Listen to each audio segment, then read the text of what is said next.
Welcome po sa Spiritual Enchanted Alley. Ito po ay sa Siroma, Poblacion Siroma, Camarines Sur.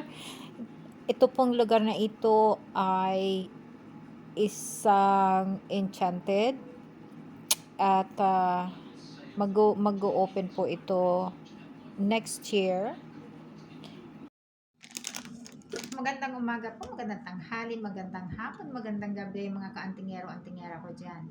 Sa video po na ito, isi-share ko po sa inyo ang isang orasyon para sa madaling pagdating ng swerte. Bago pa man po tayo mag-umpisa, halin na! Ayan, pabango muna tayo, pabango. Ito ay para dumating ang swerte kaagad. Ano po? So, ang orasyon po na ito ay makakatulong doon sa mga nangangailangan ng swerte.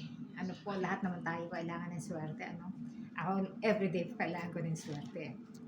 Ang kailangan po lamang natin gawin ay syempre yung paniniwala. Maniwala tayo at yung taimtim na magdasal sa mahal na Diyos. Ngayon po, ang pamamaraan ng orasyon na ito kung paano gagawin ay banggitin lamang ito tuwing umaga ng 3 times. Ano po, bago umalis ng bahay. Importante po yan.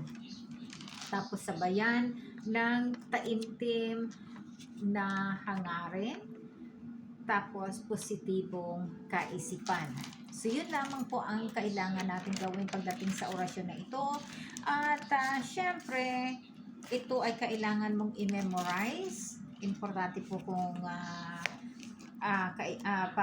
para naman kahit halimbawa nasa malayo ka, yung papel na hawak-hawak mo, hindi mo na kailangan pang dukutin, ibigkas mo lamang.